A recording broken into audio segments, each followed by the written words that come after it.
वालेकुम दोस्तों, अज की वीडियो सोना DAP पाउन लगे से पहलों वो पाया नहीं गा।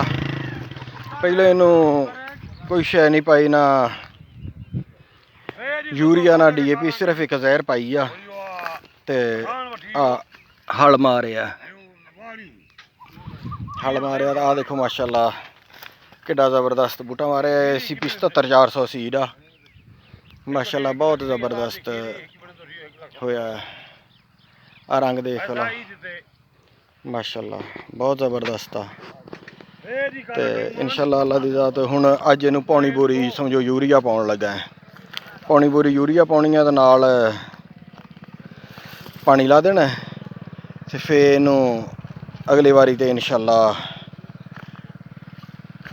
पौनी बोरी आई DAP पाउणी है ते पानी ला देना ते फिर अगली वारी ते इंशाल्लाह यूरिया पावांगे।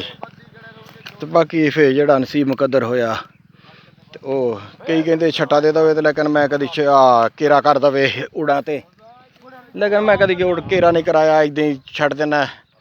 जड़ां जेह्ड़ियां ओह् आपे खिच्च लैनियां। अल्लाह दा शुकर आ, चंगी अवस्था आई जांदी आ हमेशा ही।